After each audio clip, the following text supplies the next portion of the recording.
Hello, friends. Welcome to our American Mussar community gathering. This is the seventh round since we started in March of 2020, and we'll review the timeline a little bit later. For now, so glad that you are here. And we'll begin, as is our custom, with a short meditation. So I invite you to relax and close your eyes. And take in a deep breath through the nose and hold. And exit through the mouth and hold. And again, inhale through the nose and hold. And exhale through the mouth and hold. And as you go at your own pace of inhaling and exhaling, if thoughts should come into your head, just observe them and let them pass. Like watching a car move past on the road. Now is not the time for solving problems. Right now, all you need to do is inhale through the nose and hold, and exhale through the mouth and hold. And on your next inhale, say to yourself, Shema. And on the exhale, listen. Shema, listen. In Shema, we're listening deeply, without judgment, without offering advice. In Shema, we are listening with an open heart. Shema, listen.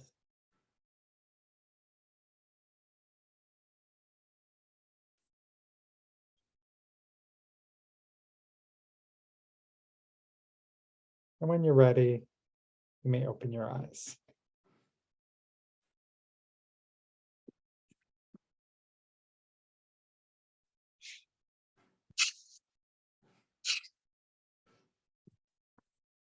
Well, ideally, we start our spiritual practices during times of calm, and we have them to rely on in times of stress.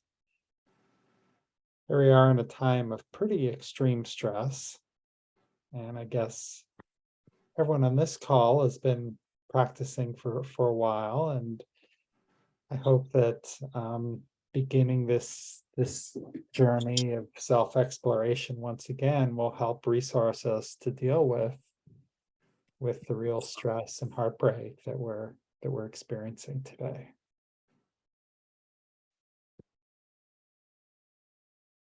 Greg, Yes. you do so much to support us. I hope this is an appropriate question, but would you just tell us how you're doing? It's been a pretty hard time for me. Yeah, it's been a difficult couple of weeks. Yeah. I'm feeling the stress of this moment like all of us are, and dealing with people who were, I consider to be friends or allies or acquaintances who posting horrible things about Israel, and really trying not to get caught up in that though, and really making an effort to put my attention towards many people who have been supportive and who've reached out. So thank you, Linda. Yeah. Okay, so let's see. I'm looking for the share button, and here it is. Okay, so today notice we are now fully integrated with our new name. Just when we stopped coping with the pandemic, perhaps we have this war to cope with, but we're just going to call this the American Mussar Community Gathering. We started March 19th, 2020. We began a drop-in format right after that. We started doing 1 week per soul trade. And then by the second cycle, we went to 2 weeks per soul trade. And in our third cycle, we had a little, we used the IJS Tikkun Midot curriculum. And 4 through 7, we're kind of back to the spiritual practice of good actions, and we're still doing 2 weeks per soul trade. But this is a drop in. So of course you all have been coming for a while, but just for any of your friends, whether they're on the email list or not, whether they're Jewish or not, all are welcome to participate. So please don't hesitate to invite folks. And I know some of you have done that, and some of you are here because you got invited by somebody.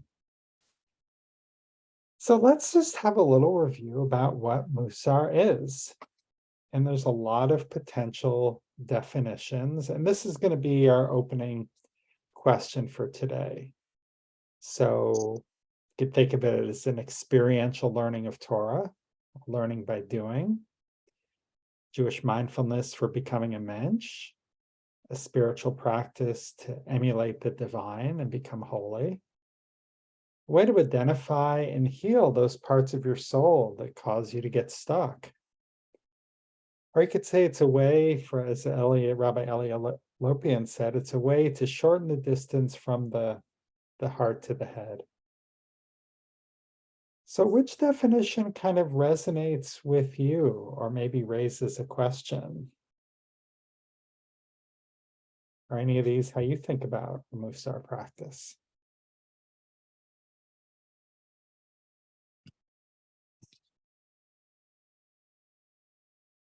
I can't see all of you, so feel free to just unmute and chime in. Yes, Sue. I think the one that resonates the most with me is the way to identify and heal those parts of your soul that cause us to get stuck.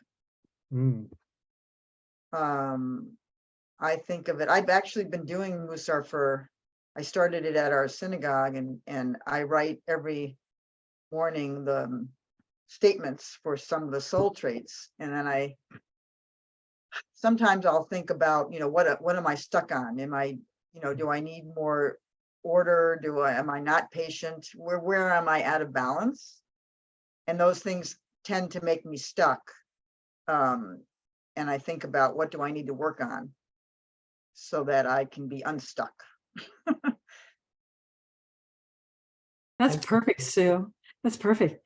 Because I was thinking, this is Wendy, a way to identify and heal those parts of your soul that cause you to be stuck in order to fully engage in Jewish spiritual practice of emulating the divine and becoming holy. It's like those two put together for me. Thank you, Wendy. Anyone else care to comment? Yeah, Frank. Yeah, the way I remember it is that it's all very nice to try to follow the however many mitzvot there are in the Torah. But if you're not a mensch, it's and so I kind of, the idea is that it's not the laws you uphold, it's the way you carry them out. And this is really a practical, Mussar was basically invented for those pious Jews who wanted to be, make their Judaism, their personal lives better. Yeah. Thank you. Thank you, Frank.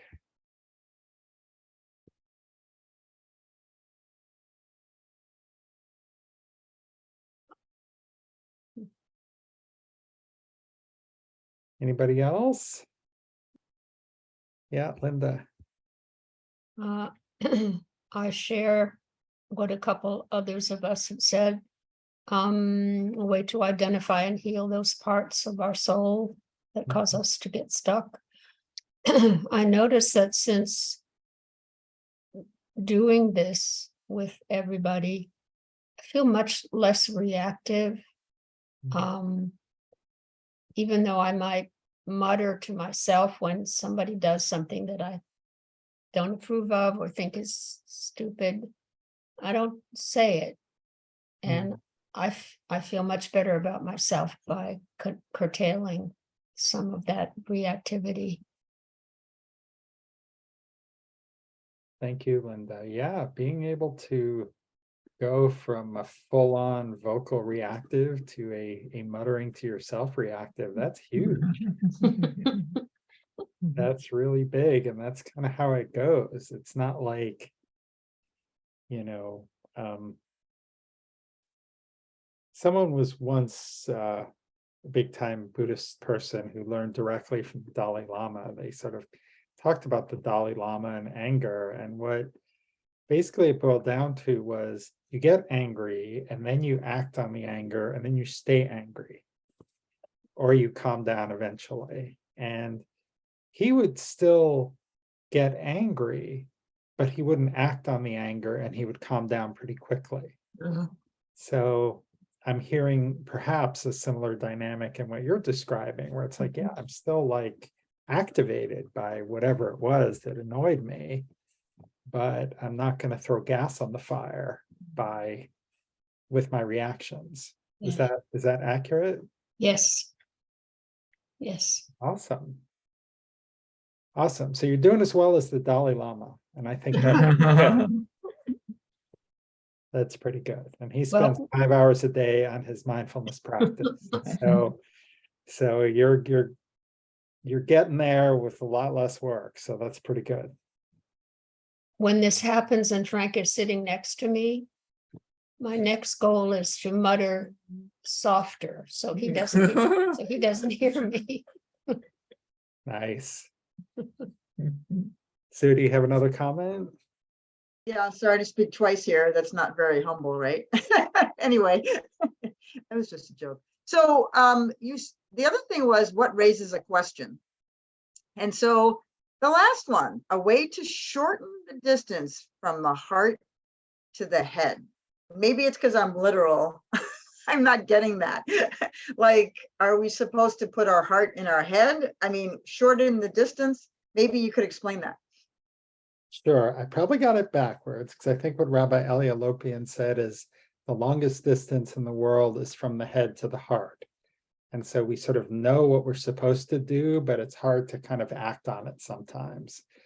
Like I really shouldn't have any more chips, to use a really trivial example, or I really shouldn't answer this email until I've waited for a day, but I'm pissed off, so I'm gonna kind of dig into it.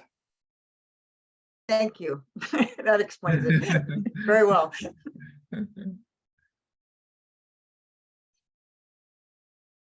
Okay, well, let's go in a little deeper. So as a reminder, we have our whoops. That's not what I want to do. We have our 4 Mussar assumptions. And again, for these assumptions, the idea is that these help kind of fill in some of the backstory. So for those of us who don't have an extensive Mussar background or don't have an extensive Jewish education, these, if we assume these are true, they allow us to kind of move forward with the practice. Now, maybe they're true, maybe they're not, but for the purposes of the practice, we assume they're true and then see where that takes us. So the 4 assumptions are: we all have a divine spark, which is occluded by our baggage. And this comes from the idea of being created in the image of the divine. And if you're not sure about the divinity, you can think of this as the common spark of humanity, that piece of goodness that we all share that no one can take away.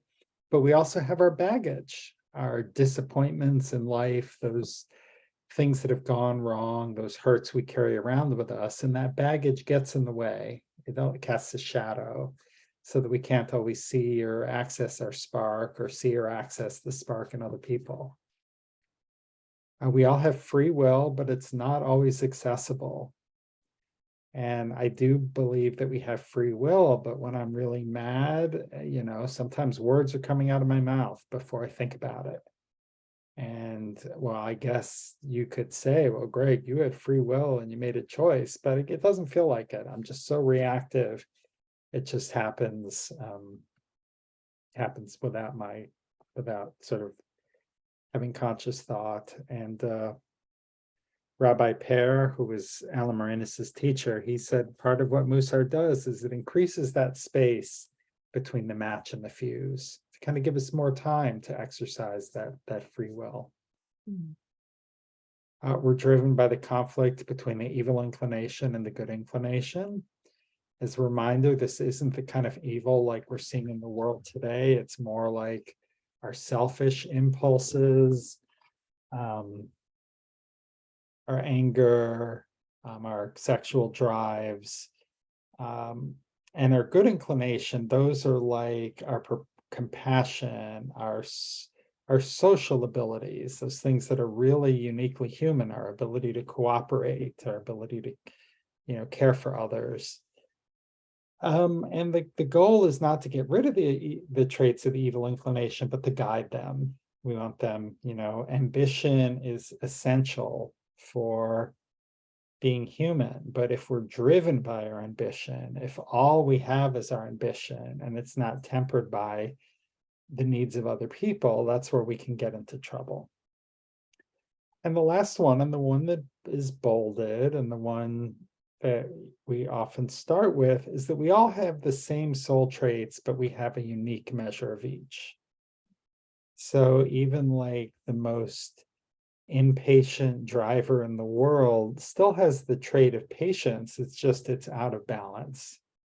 And as you'll recall, and as we'll start to see this, we'll look as we go through each of the traits, we'll look at the spectrum and we'll kind of take a look. What happens when you have too little? What happens when you have too much? And by looking at those extremes, that can help us, maybe look at our own behaviors and see where we fall into some of these traps. Any questions or comments? Yes, Wendy. Can you say evil inclination and good inclination in Hebrew for me so I can write it down? Yeah, it's the Yetzer Hara and the Yetzer HaTov, where the Yetzer Hara is the evil inclination and the Yetzer HaTov is the good inclination. So Ra means bad, so it's the Ha Yeah. before that I always mess up on. Okay, thank you. Yeah, and sometimes it just says Yetzer Ra and Yetzer Tov. So, because Ha is just the. So Okay. it's just the definite article, and this is oops. Hello. Oh, hello. And there's the other inclination, which I call the Yetzer Hakiddi, which is the inclination distracted by your cat. And so I'll see you all later. I'm just gonna have a good time right now. Okay, Lila, thank you. Lila. Night. So she is about, see, her birthday was in February, March, April, May, June, July. So she's about 8 months old now. She's getting to be a big girl, but still very kittenish. Okay, so let's get back to the action here. Okay, so here is our spectrum of humility. And I would love for someone to maybe talk about this, and you can peek at the slide, but what happens when you have too little humility?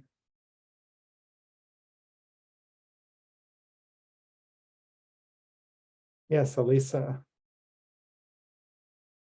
You can remember to unmute. There you go.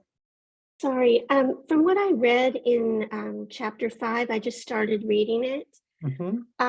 I learned that humility is a soul trait in Mussar, which operates along a continuum, and you have to try to effectuate a balance between its extreme forms of self-abasement and aggrandizement while aspiring to do good. Yeah. Yeah, that's a great summary. But what does that Thank look you. like, you know, sort of Yeah. being arrogant or being, you know, being aggrandizing or being self-debasing, either for you or for someone else? What are some real world examples of either from your life or from other people that you've seen where we get into trouble at the extremes? Well, you can injure the other person, Mm-hmm. Yeah, we can do hurtful. morally injure the other person, Yeah, right? for sure. Yeah, absolutely. Other thoughts about this spectrum?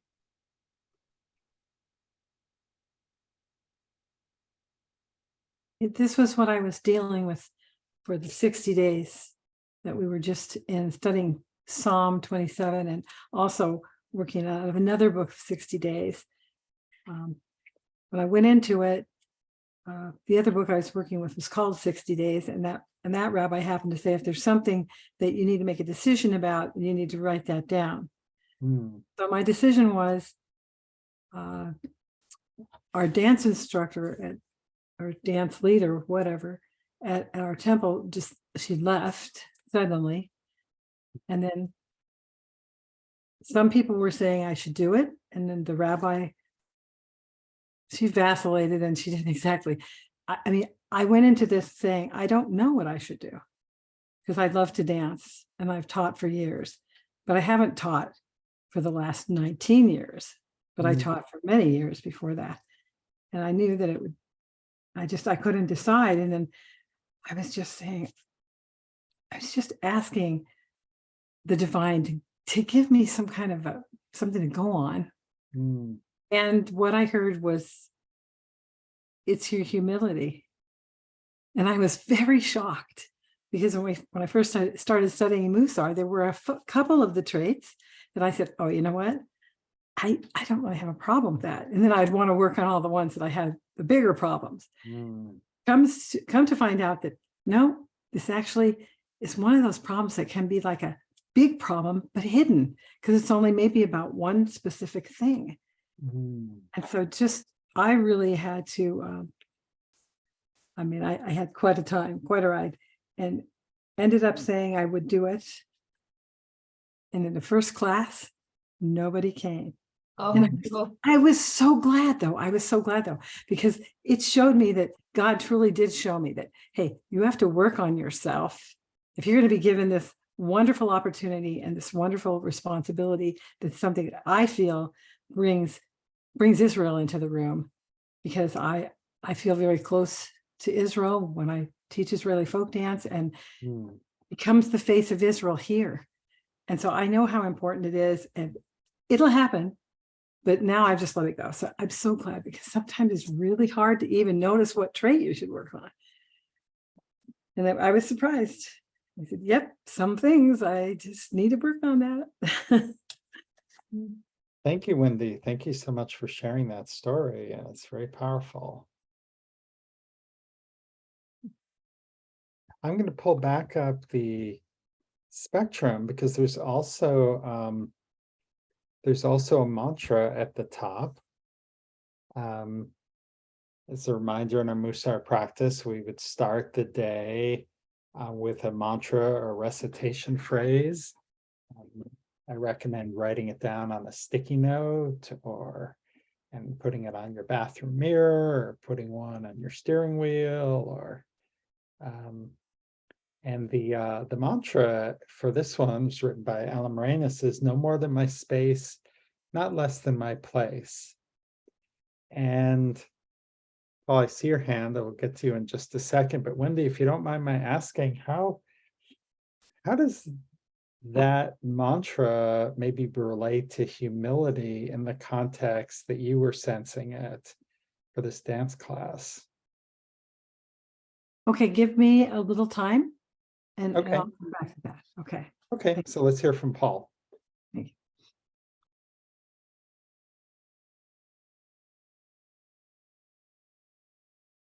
There we go. So I have been I was laid off back in June. I've been unemployed for, since then. And I recently, over the last month, I started to accept the idea that I could actually become retired. So I am sort of all but retired at this point. I'm still I'm trying to get as much unemployment as I can. So I'm still talking with recruiters and all that, but I'm not all that enthusiastic about my role there. I'm just doing, the bare minimum. But on the other hand, the part that's become my playground at this point so far is that I'm looking at how I can inhabit this new world, which is things that I would like to do as opposed to things that I must do, because that's kind of how I saw work, is that things that I must do, things that I like to do as well, but it was very structured. So the part about taking up the appropriate amount of space, to me, comes into play, because now it really is about me. I'm not running into a manager or a project, sort of giving me the appropriate amount of space, basically, that I need to take up in a role. Now it's really saying, well, I'd like to work with this organization, or I'd like to do that. And it's really feeling I have to be much more aware and sensitive to, all right, so what am I feeling here? Like I went and there's a Habitat for Humanity store where they resell building supplies and furniture, things like that. And I tried it out one time, and I've just come to realize that I didn't go back. I just did that one time. I didn't want to commit fully. And I realized that's not right. It's just not right for me. There's just too many things that were there that were, you could say, triggers for behaviors that I don't want to encourage. So it's very different. And so I was at a couple of different events last week or two, and I had the opportunity to, become involved, and I liked that. But I had to kind of check myself and say, all right, so how large do I want to become in this? Do I want to, pick up, after an evening, be part of the cleanup crew and sort of get in with everybody and feel like I'm part of the team now? I thought, no, that's not right. It doesn't mean I don't want to do it, or I wouldn't like to do it, but I need to do this at a certain reasonable pace, as opposed to my typical way would be to, okay, I've got a new job, I'm going to go all in, and then the rest of my life would sort of disappear for a long time. And I'm trying to find out. I am aware that I need to be sensitive to how much space I'm taking up there, and am I taking up the appropriate amount of space at home? And that's the other piece, right? So balancing those out is it's like, balancing a ball on the end of my nose, it feels like. So it's a work in progress, but this is how I see it, the soul trait of humility for me. Thank you. Thank you, Paul. And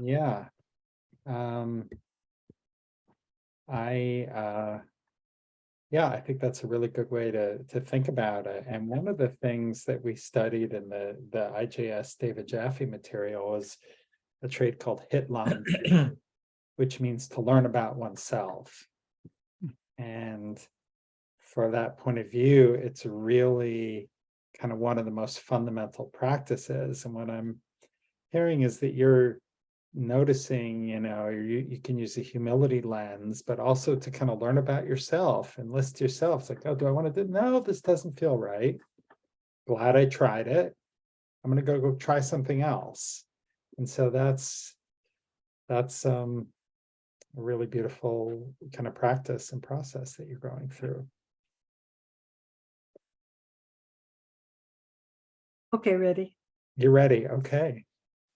Okay, so when you're put into a position and you just accept it, and you don't really think that it really has anything to do with talent, really, or it's just that it kind of becomes a love and an expression, is what my dance always was. And so I didn't really question my humility at the time. A lot of people say, oh, you can really dance. I know lots of people would have like that would lift them up, but that's not why I was doing it. But then in coming back after 19 years and then dancing with this dancer who was teaching us in a course, I just do it. And I had muscle memory. I couldn't even believe the muscle memory because she would put the song on and myself would know how to do the dance. And that's totally different than teaching, of course, but then people would say, oh, and she said, can you do the flying dance? And I said, yes, I think so. And she put it on, and I mean, I couldn't believe it. And I still wasn't like lifting myself up. I was still like, no. But then, because I was asked to teach, I began a different kind of a focus on myself. That's where I think I got into that sticky spot of not, am I supposed to do this because it's me and I'm good, or what is it? I really couldn't figure that out. So I started with the journalistic approach and said, who are you doing this for? And I said, if I can't do it for the divine, I'm not going to do it. I mean, and then, what? And I just decided that I was going to do it, not to have fun or teach people to just dance around, but to make sure that they were empowered with something that they could do when at services, the music comes on, and then they would be able to join in, and it was a community kind of thing in honoring God. But why was I going to do it? And I did it a long time ago. Why was I going to do it now? I think that's where I really got stuck. And I began to realize that there were changes that took place. So I couldn't just walk into something that just because I used to do it. And then I did it. It was just like anything, like what Paul was saying, when you retire and you stop doing something and somebody wants you to do it. And here I am grant writing again. That's a different story. But anyway. Wendy, just to want to make sure we have time for everyone. Yeah. I just wanted it's real short. Just evaluate continually, because change might be existing. So then you can decide. That's what I did. Yeah. If it is in my place, or am I taking the space, or is it my place? I didn't really want to step out of bounds. But I feel okay. Good. I'm glad that you do. And for me, and I think I may have heard this partly in what you were saying, and I might be reading in, but the way I just look at it from the outside, if it's okay, is like a teaching role is inherently taking up more space. And it's, do I want to take up more space? Why do I want to take up more space? Who am I doing this for? Is it just for my ego? Is it just to revisit my past glories? Is it for the divine? Is it for other people? And so it sounds like these were all of the things, again, from a self-introspection point of view, that all sort of came up with this offer to kind of take up more space in a teaching role. And there's no right or wrong answer. It's really what is right or wrong for you, or what you choose to do. Let's take a peek at one quote, and then we're going to go to our breakout rooms. So the second one from Rabbi Rachel Barenblatt. Can I have a volunteer for someone to unmute and read this? I'll do it. Okay, thanks, Sarah. A Torah scholar who has No, let's go for the second bullet. I'm sorry? Let's go for the second one, the holding oneself back. Oh, okay. Excuse me. Holding oneself back in order to please others, or in order to not risk offending others, which is a variation on the same theme, isn't humility. It's taking up less than my space. And that's not a character flaw. Rabbi Rachel Barenblatt. Great, thank you. Okay, I'm going to stop the share, and I guess I'll put this in the chat too. But what is Rabbi Barenblatt teaching here? What is her point?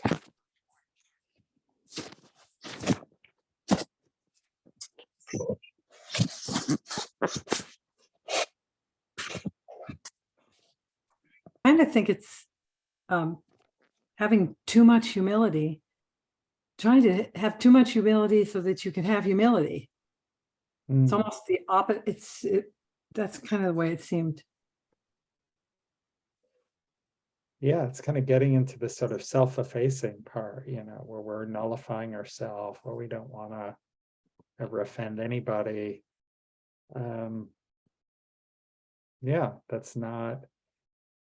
It's a good reminder because I think we've all grown up with a Western definition of humility, which is about being self-effacing. It's about sort of being meek or being humble. And that's not what the Jewish definition is. That's not the Mussar definition. It's about finding that right place in the universe, that right balance between arrogance and self-effacement.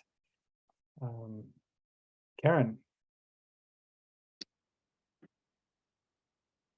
For me, this particular phrase holds extraordinary meaning for the times that we live in, the Israel War, or any other difficult conflict situation, where we need to be very conscious or conscientious of how much space we're taking up with our words and our actions, and where we are in that position. And so I think humility is a very, very extraordinarily important trait to have, particularly at this time, where we're playing the balance of making sure that we don't incite contrary opinions, but that we don't ignore thought that we feel we really should be upstanding for. Yeah, that's well said, Karen. And it's really hard. It's really hard not to answer certain things, but part of it is like, I don't want to get into it with people, especially if they're probably not going to listen anyway. What good is that going to do me? What good is that going to do someone else? So I'm still percolating on what to do and what to say. And, sometimes our position requires us to take up more space. Like I started teaching an in-person Mussar group at this local synagogue last night, first in-person group since COVID. And, the rabbi met with the superintendent of 2 different school districts because the schools sent out emails that they were not properly defending or representing the Jewish students. And so he, on behalf of the community, had to take on more space and to do that kind of role. And for me, who doesn't have that kind of accreditation or doesn't have that kind of community role, it would be really hard for me to say, I want to go talk to the superintendent, but even though I don't have any kids in the school and, I have an opinion too. So it's understanding where we can best serve.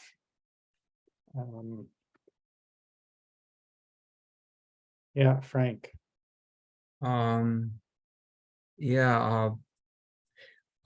What Paul mentioned really kind of resonated with me because, all of us have, many roles in our circle. And in my situation, I want to be a presence, but the question is how much.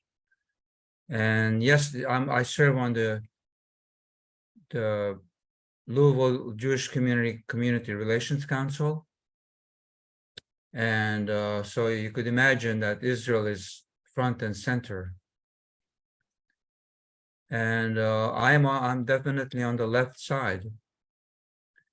And there are others, but I have to kind of be careful because I want my words to be and my thoughts to be respected. And one of the things I realized is that how to be present in that meeting yesterday. I was very aware. And I felt that I needed to be present, but hold back.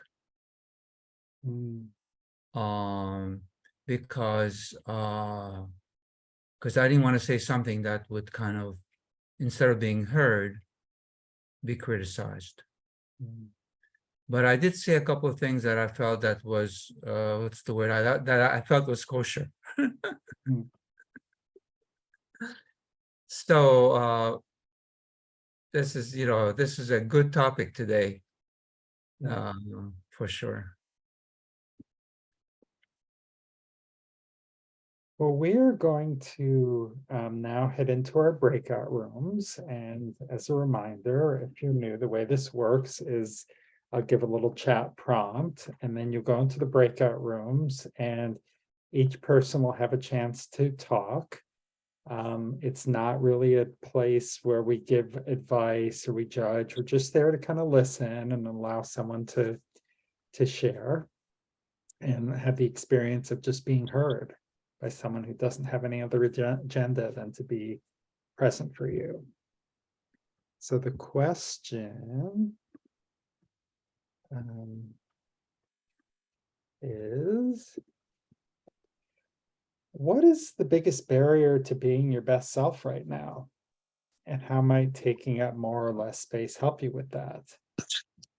And as I think I mentioned earlier, I'm finding myself with an awful lot of judgments, like of people, Jewish people, not Jewish people, and that's getting in the way of me recognizing, as Mr. Rogers would say, the helpers, or the people who are being supportive.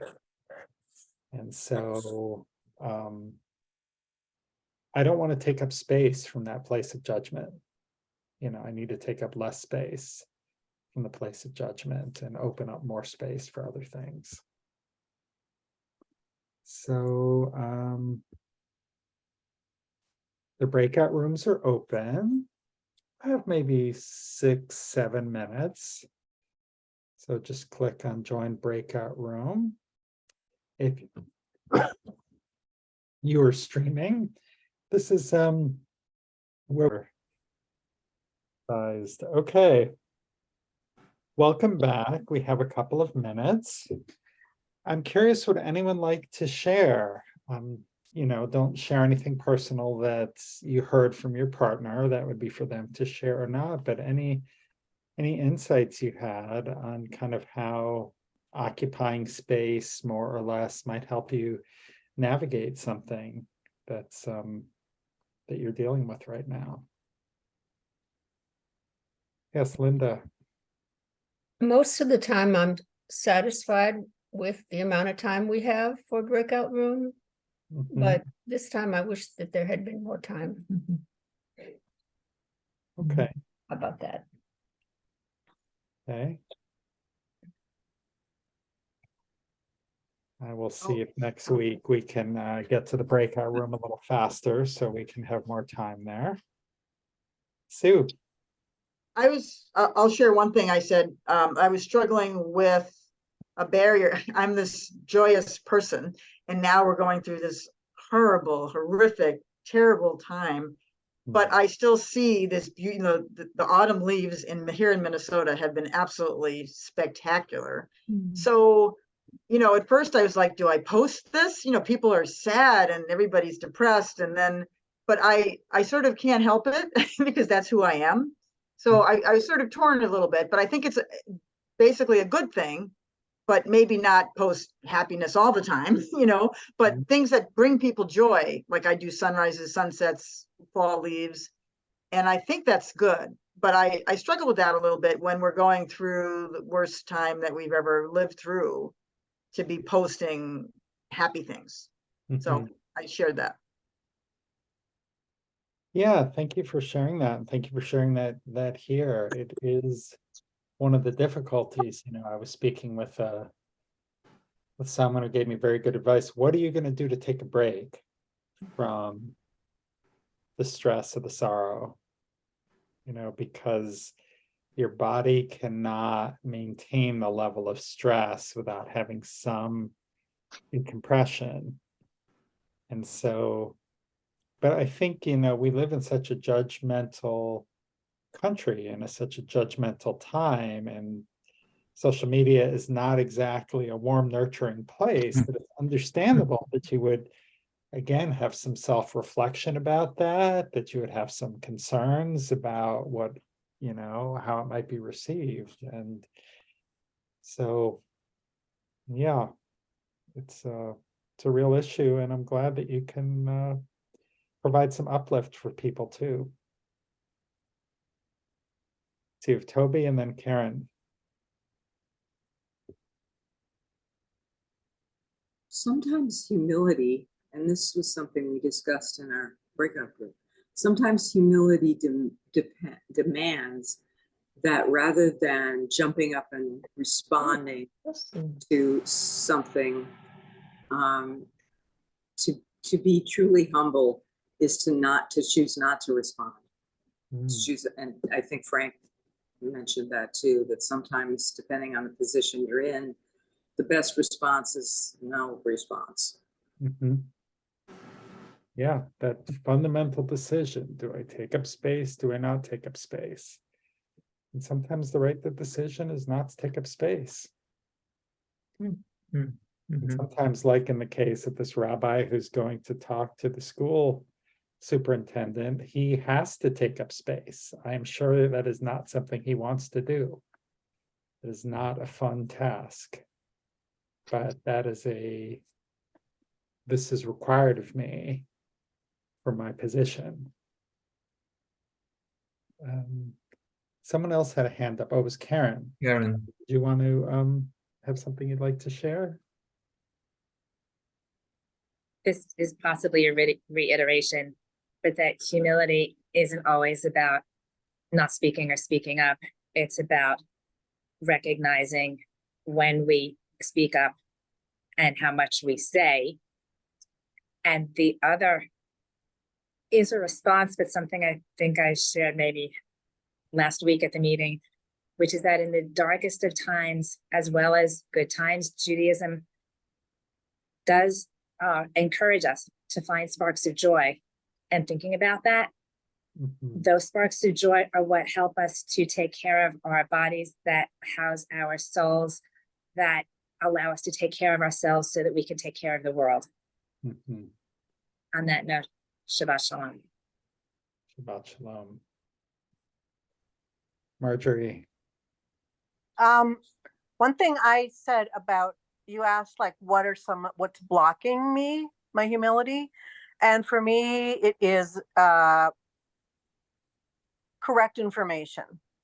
And not to say something if I'm not sure, but to really find the sources that are as accurate as possible and not just go by social media, American news, but really do my research and then go ahead and speak up. And one more thing, we're talking about taking care of ourselves, and I'm just grateful that I have the opportunity to take care of myself. Like I don't have to, right now my work, emotionally I'm very, as we all are, I am very distraught about the world at large, not besides the Middle East, things just keep piling on. And I watch like a half an hour of the national news at 5:30 and then it's like, that's it. And I'm really glad I have outlets where I can take care of myself and services, that help, just praying, and being in community and including tonight. So thank you. Okay, I'm going to go on mute. Thank you, Marjorie. And I think that's really important to recognize. In some ways, it is a privilege to have the luxury to step back and take care of ourselves. And not everyone has that luxury for a whole variety of reasons, for where you're living or your economic situation or whatever, or the self-awareness. But it is a really important part of navigating this. When I was volunteering in Israel on the second day of the war, and these boxes of stuff would come in and we were unpacking them so quickly and repacking them and get the tape here and get this. And I was thinking, we're 36 hours into this. This is going to go on for a really long time. This is a marathon, but so that I tried to kind of slow down, but I also didn't try to slow anybody else down. People needed to kind of work that out for themselves. But now we're a couple of weeks in and being able to say, oh yeah, but I really need to kind of recharge a little bit because this is a lot to carry. We're just a minute or two over. I want to this time around, and this one really make sure I've added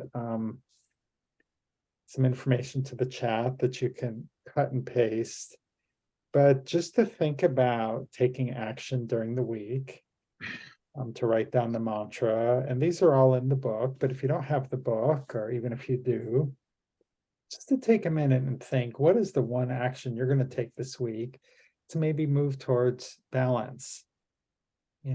Writing down the mantra, no more than my place, not less than my space. So build or break down a boundary in your life. Speak less when you're among people that are kind of more junior to you, or speak more if you tend to be quiet. Change where you sit or how you dress, engage in self-care, park considerately, sing. Sing is a great way to connect with the divine, to allow some joy into your life, and maybe to try journaling. I just went out and bought myself a new journal. I finished my last one in Israel, and that's something that I really want to get into again. So as we go into our closing meditation, just relax, close your eyes,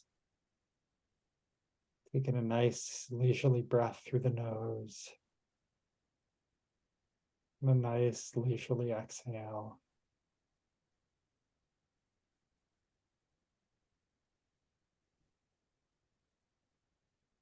Maybe to ask the question to the universe, to the divine, what is it that I need to do this week? What is one really small, tiny action that I could take? Something so small, it can't help but be successful. The one question to ask, or the one place to remain silent. The 1 minute we carve for ourselves.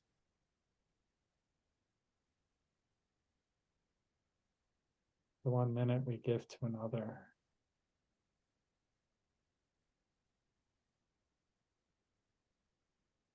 And notice the light coming through your eyelids. This is the light of your divine spark. That central piece of goodness that no one can take away.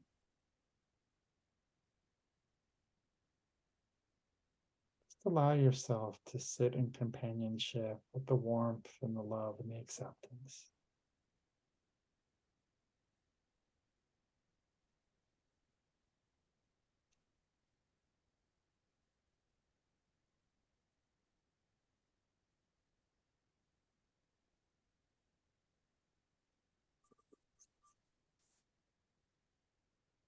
And when you're ready, you may open your eyes.